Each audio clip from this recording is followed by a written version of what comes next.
sometimes you got to stand low. Some people think they're gonna die someday. I got news, you never got to go.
Ted Nugent with Stranglehold, coming in at number 31 on Guitar World Magazine's Top 100 Solos of All Time.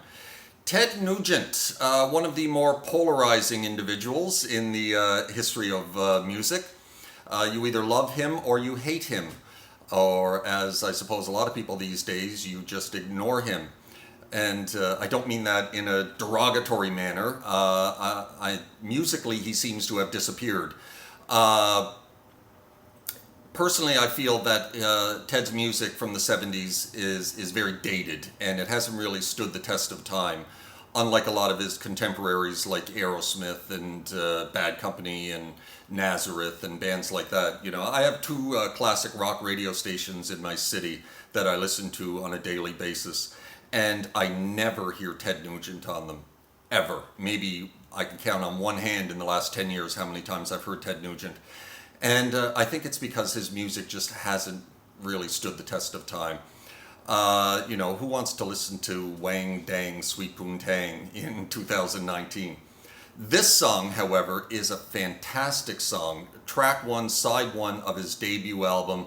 I think it's one of the greatest track 1, side 1 debut album songs of all time.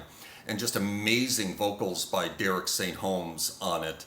I watched a couple of videos recently of Ted performing this song just in the last couple of years, and he's back with Derek St. Holmes. And this guy is now, Derek, that is, like 65 years old or something, and he still sounds like this. It's remarkable that this guy at 65 years old can still sing like this, and just incredible voice on this guy. If you didn't know, Ted Nugent did not sing on this song. Great song, great solo, and well deserving of being on this list. You know, was Ted Nugent one of the greatest guitar players of all time? I would say no. What he did very well. You know, he did most of his learning probably in the early 60s as a teenager, or mid 60s, probably early 60s. And just basically took his Chuck Berry and Bo Diddley and B.B. King licks and cranked them up to 11. Hell, cranked them up to 14, I suppose, and you know, and then added his own image, which he created, and that became Ted, you know, and you know, what he did very well. But you know, I don't think there were a lot of kids, even back in the 70s, 80s, certainly really not today, who were, you know, trying to learn how to play like Ted Nugent.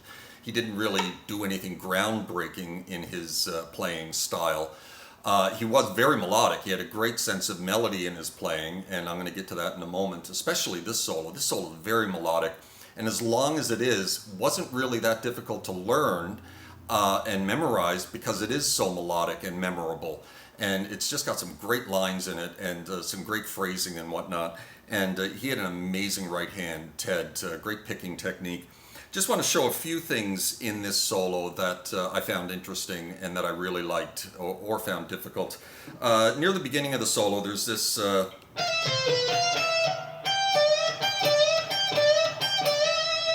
that's just basic blues licks, but it leads into this.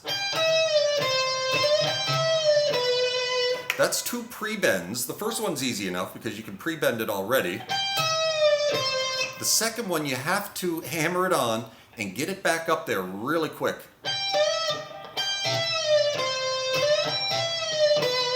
I love that.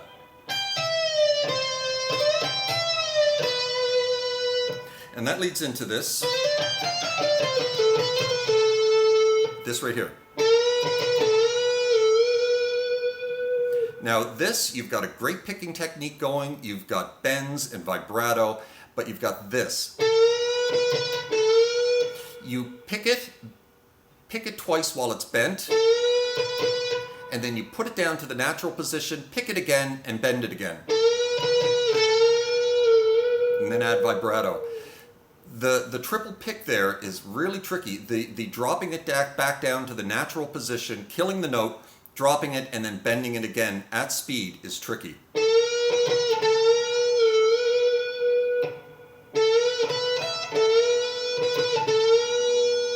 I found that interesting, and I like that a lot. Near the end of the solo, or 3/4 of the way through, there's this little lick.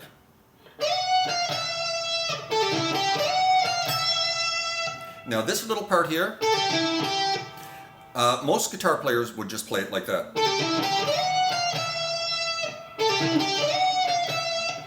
Ted's actually adding an extra note in there. And at speed, it's tricky. I fumble over it all the time. You hear that little double hit? That's tricky too.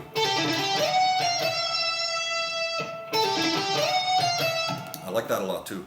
I saw Ted Nugent actually when I was 14 years old back in 1978 in Toronto.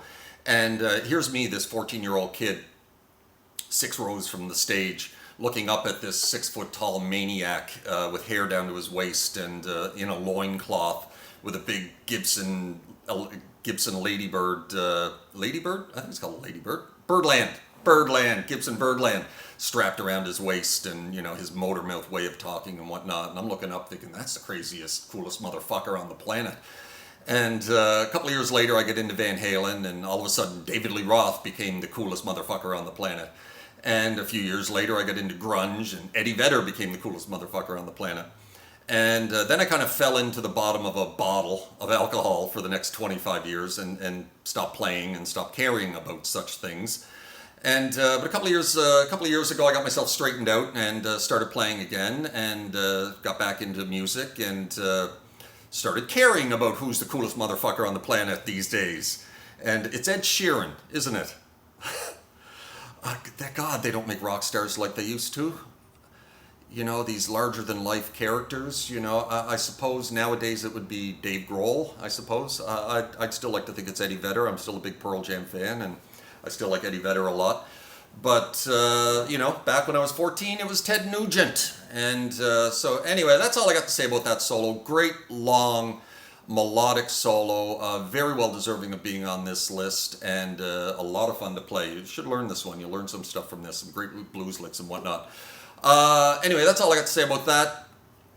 Good luck on the contest. Like I said, drop your name down below for a chance to win... not this guitar. You're not getting this guitar. This is a $3,000 Gibson ES339. You're getting this one. And so anyway, I played it. You heard it. It sounds great. It plays great. We're going to fix up the tuning stability on this. And we're going to ship it off to the winners. So don't forget to check out Short Door Media down below and their Twitter. And thank you, Short Door, for providing this guitar for a giveaway. And that's it. Drop a comment down below. We'll pick a winner on September 30th, and we'll ship this guitar off to you. So you guys take care of yourselves. I hope you like the solo, and we'll see you next time. Ciao.